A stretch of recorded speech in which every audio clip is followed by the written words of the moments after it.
bodies. A lot of screaming and crying and loud voices, parents looking around under those covers to see if their kid was under there. But we knew that there were lies. Some people were still trapped, and we weren't looking to try to gaze around and see what all we could see. I'm sure there was some shock involved, but people were pretty much focused on what they were trying to do, and that is get the kids out that were injured.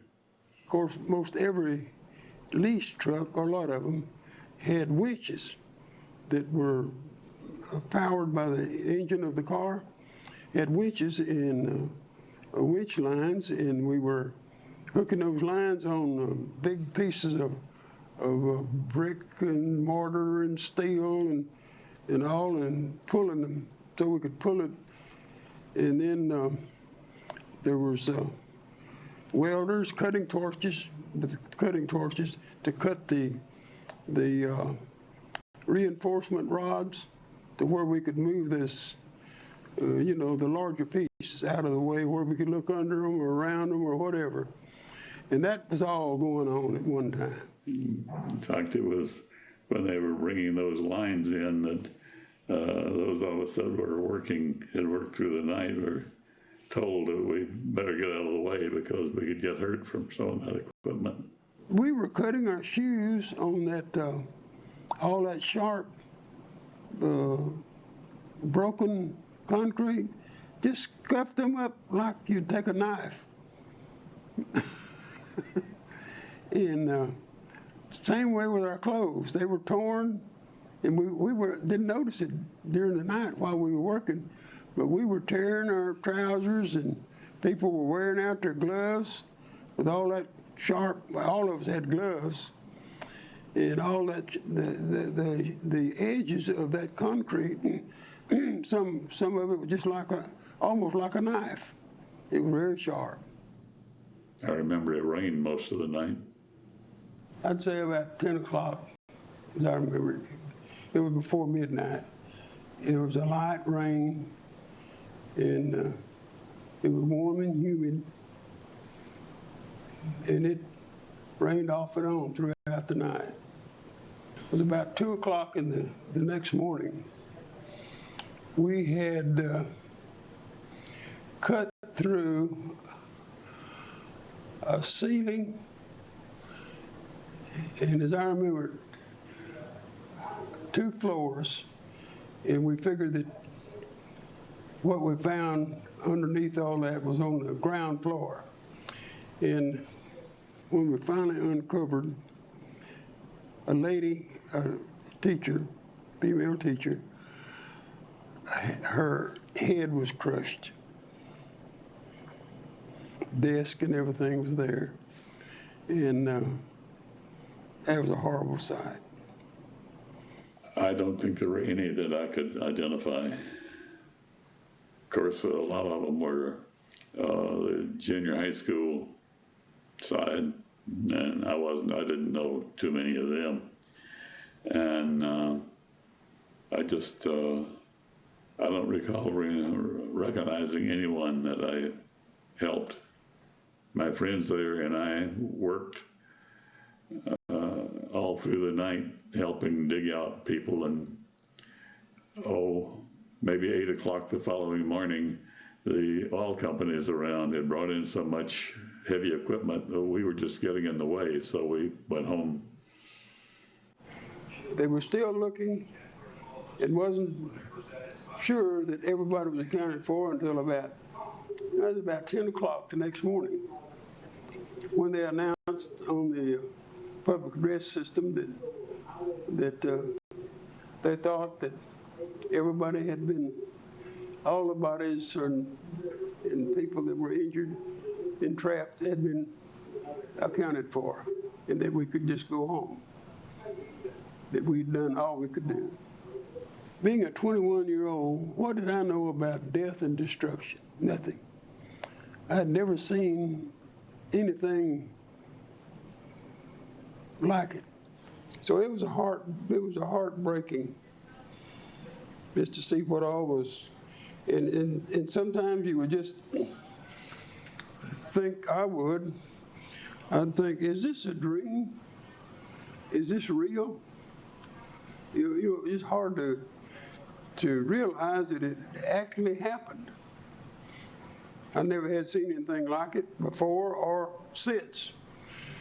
Then I'm 92 years old.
Coupled with ongoing rescue efforts, the most difficult task was just beginning.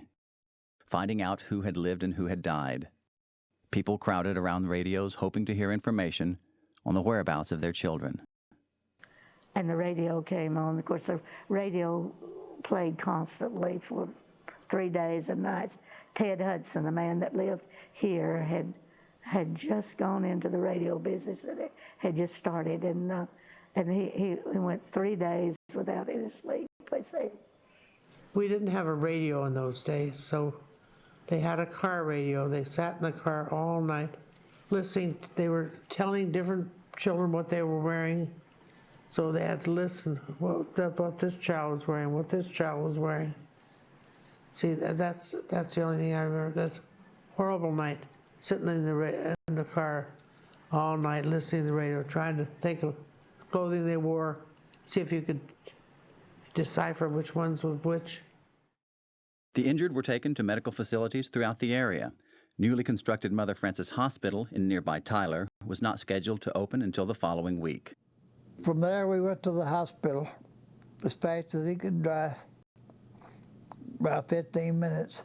When we got to the hospital, we told them that what had happened about the explosion. That's the first they knew about it. We told them what was coming. Mother Frances opened the doors for the injured, and they were taken to Mother Frances. And I had 2 aunts from Shreveport that had just gotten out of nurses training. Well, they brought all those nurses over that were in training to help. When we got to the doctor's office, the crowds of people that were there. Then the doctor come out on the front porch, and he had this needle with a long catgut, and he sewed up my head. As far as I can remember, he didn't bathe my head, he didn't wash my head, he didn't shave my hair, he didn't do anything. They took me in and x-rayed me, sewed my nose back on, and closed up the place in my head. And they x-rayed my head. They saw something, and they thought that something had projected itself into my head. And then when they began to examine it, they found a hairpin. Back in those days and times, we all wore hairpins. I was over there 7 days because mainly this cut that was put on there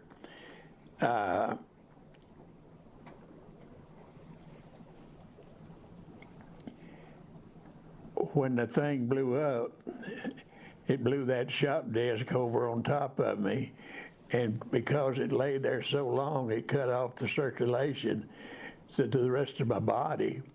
I never got any sleep that night.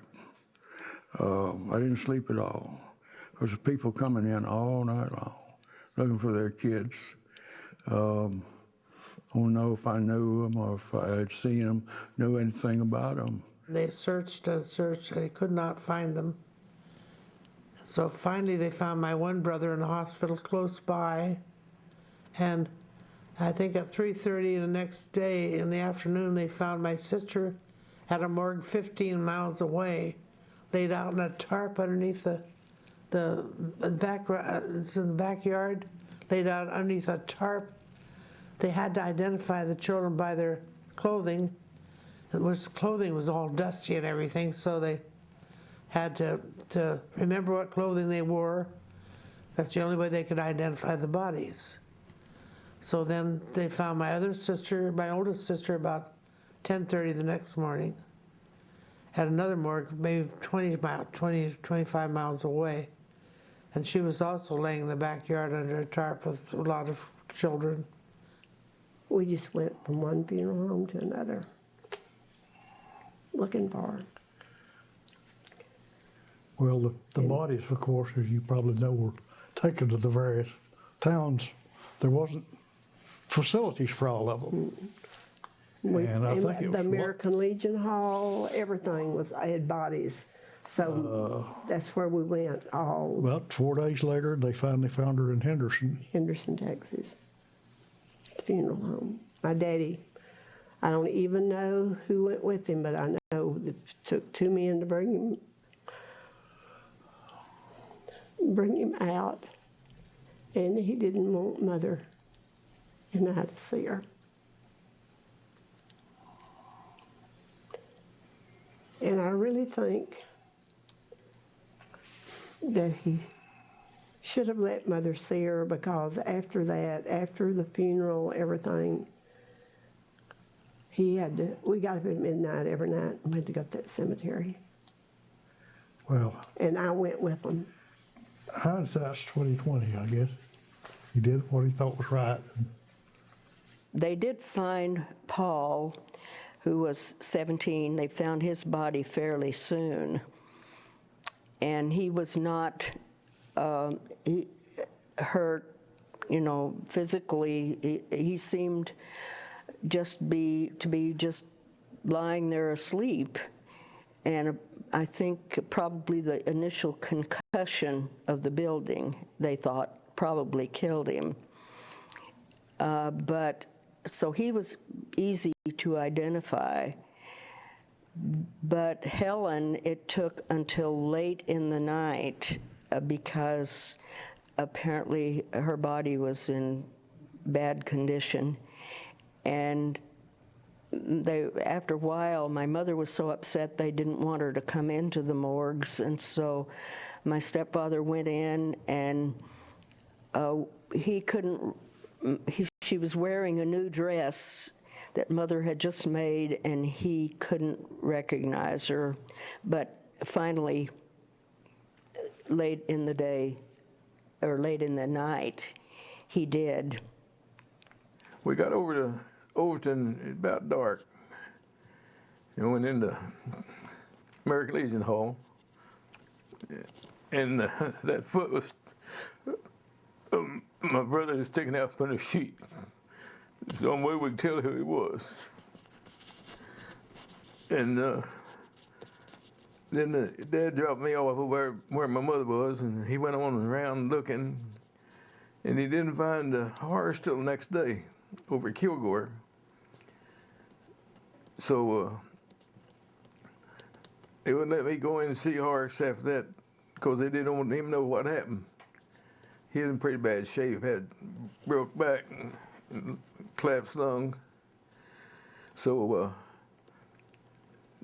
Mother stayed over with him, and the big guy for Gulf Oil come up out of Houston there, and he then come in the hospital there, and he looked and he says, "Y'all got a better room than this?" And they says, "Yeah," but says it's $17 a day. He said, "I want him up there."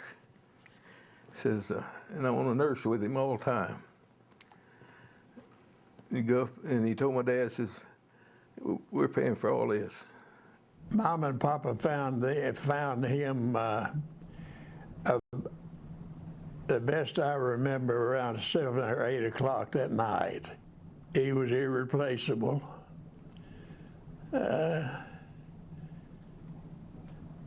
Mama and Papa both just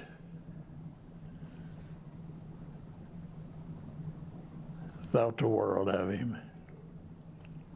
My dad came to school looking for me, and he thought he found me several different times, and by recognizing that he knew I didn't wear my boots that day. The one thing that he thought, he was sure that he had found me, but this boy had on boots. He couldn't recognize, but he thought it was me, but he realized it was because I didn't have my boots on. He was looking for khaki pants and a plaid shirt, what my mother told him, in boots. And he found a body there in the ruins, really where the classroom was, right there, that had a plaid shirt, had on khaki pants, and had on boots. And he got to thinking about that. This might have been on his trip back around the place, and he decided he picked the boots up and scraped his fingernails along the bottom of the boot. And they were new boots, and he knew that he had just had my boots half-soled the week before, and he should have been a groove in there.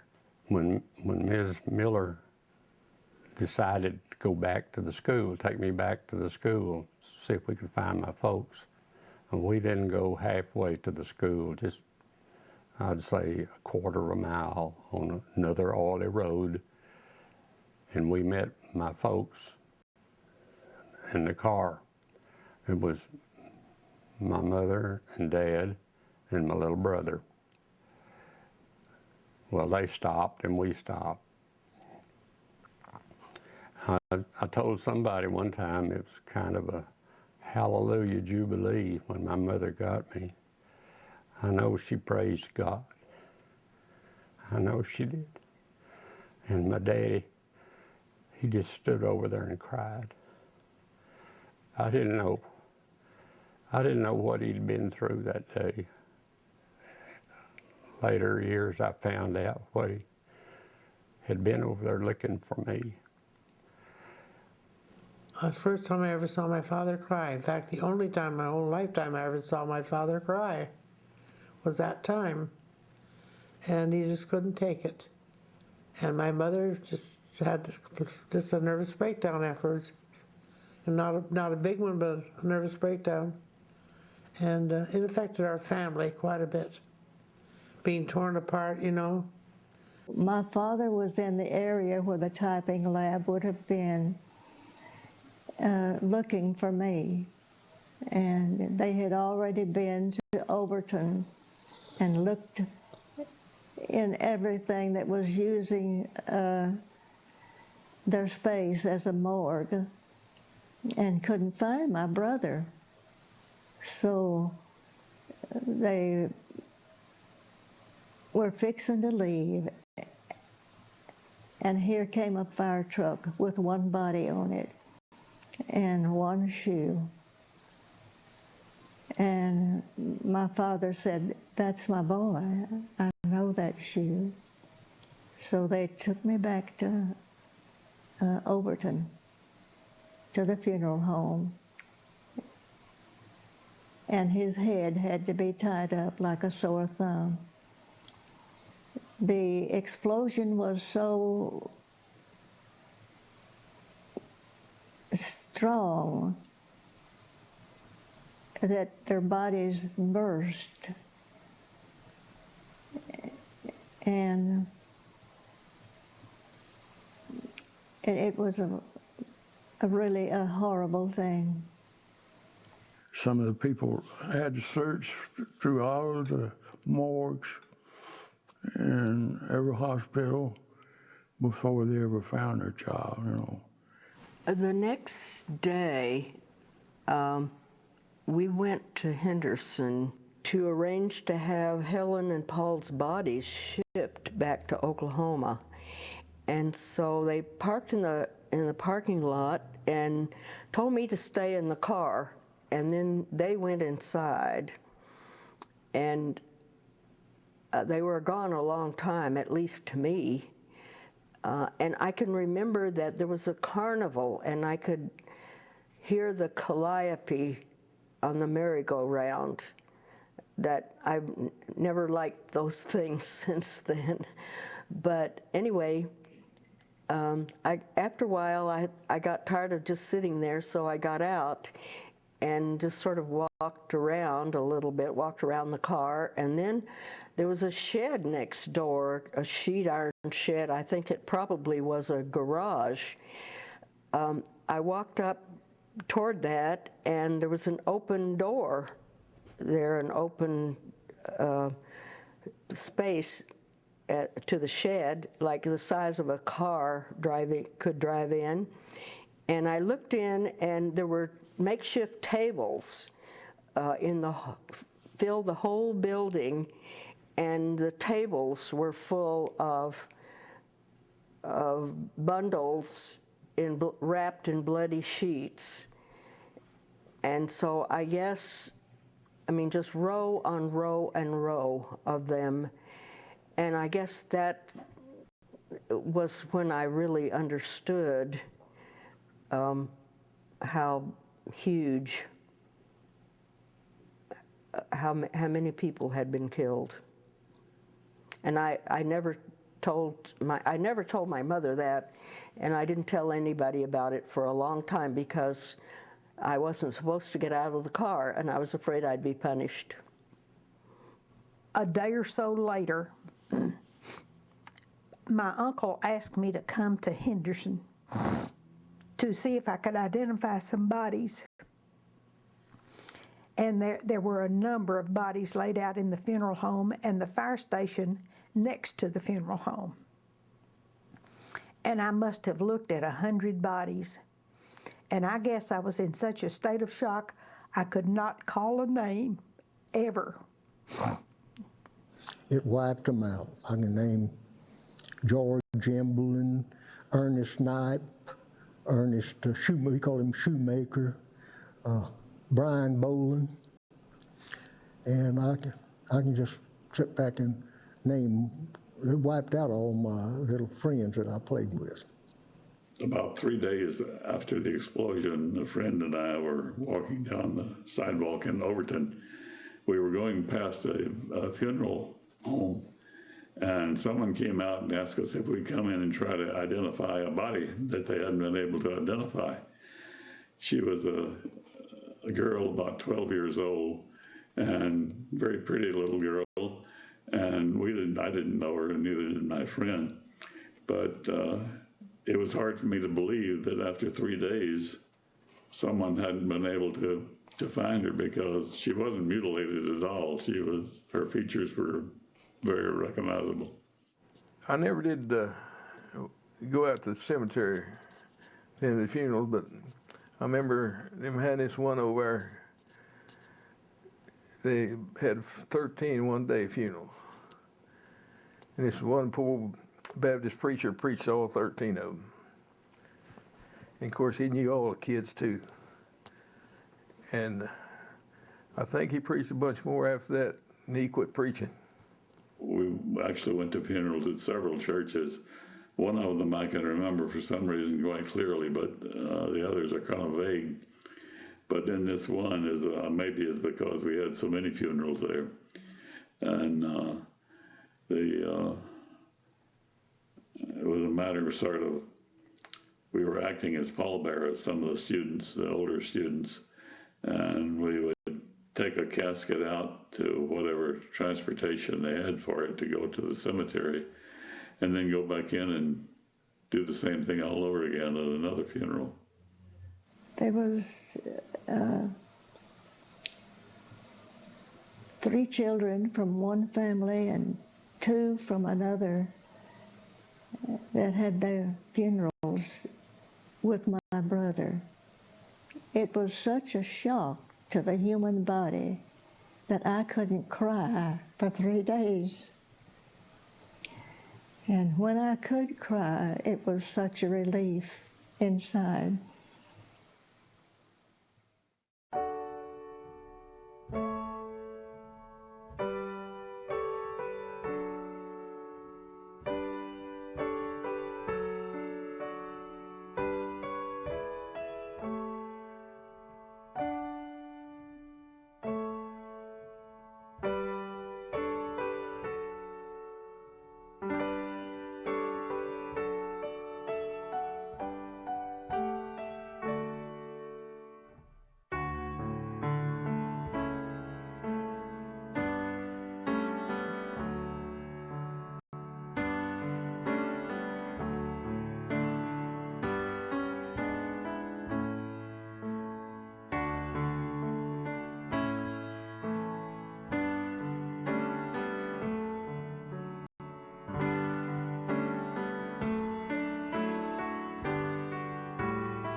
It was a cold Monday when classes resumed at New London. It was March 29th, 1937. Survivors who were well enough to go returned to school. Inside campus buildings not affected by the blast, classmates waited to hear who would answer, as each name was called from the roll. I finished school there at Old London, the 5th grade. They built some wooden buildings. And sitting in there, you can see them working on an old one over there. First thing I remember is the temporary buildings. And how uncomfortable it was sitting there thinking about how many kids was killed in it. And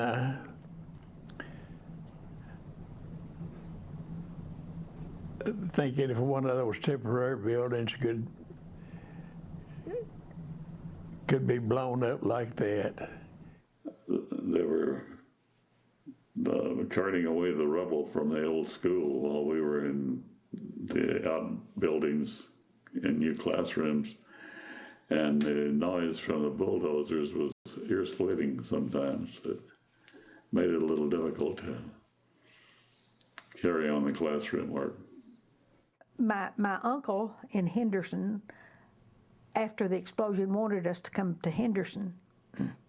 And I had a mother who was a very determined person, and she said, London took my kids when Henderson wouldn't, so we'll stay with London now. And we did. These days, if anything takes place in a school, they bring counselors in and talk to the students and give them the full treatment. Back in those days, we didn't have any such thing. We were out of school for about 10 days while they remodeled the gymnasium and some of the other buildings and the classrooms, and then we went back to school. I don't know of any that didn't show up.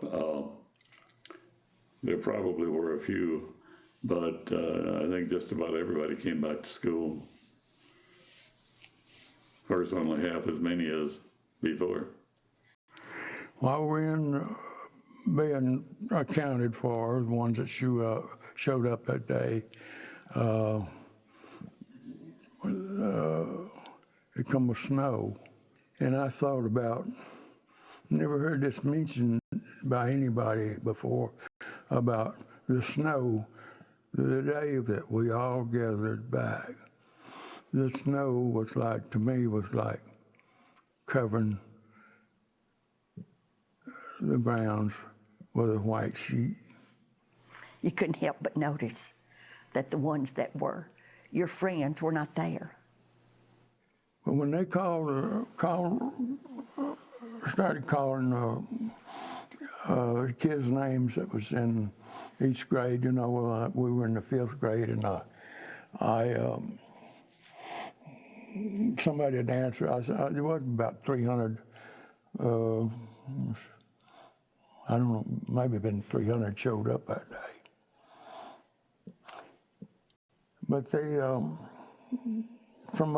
nobody answered. Well, somebody would probably say, well, they're still in the hospital, or they moved away, or they're not coming back, or they were killed. And they called the girl that I traded seats with, they called her name. And somebody said she was killed. And I still get some emotions, a little emotional about that. But I started a long siege of guilt with me because I knew it would have been me if I hadn't traded seats with her. But I was wrong. I went to class. I'd sit there. The teacher would try to bring me into a conversation, and I wouldn't answer. And then I'd go home, which, as I say, we lived on the school yard. And I'd go home, and I'd go to my room, and I'd go to bed. It was very difficult for me to study. I would try to study, and I'd tell Mother, I just can't concentrate totally. And she said, well, just do the best you can.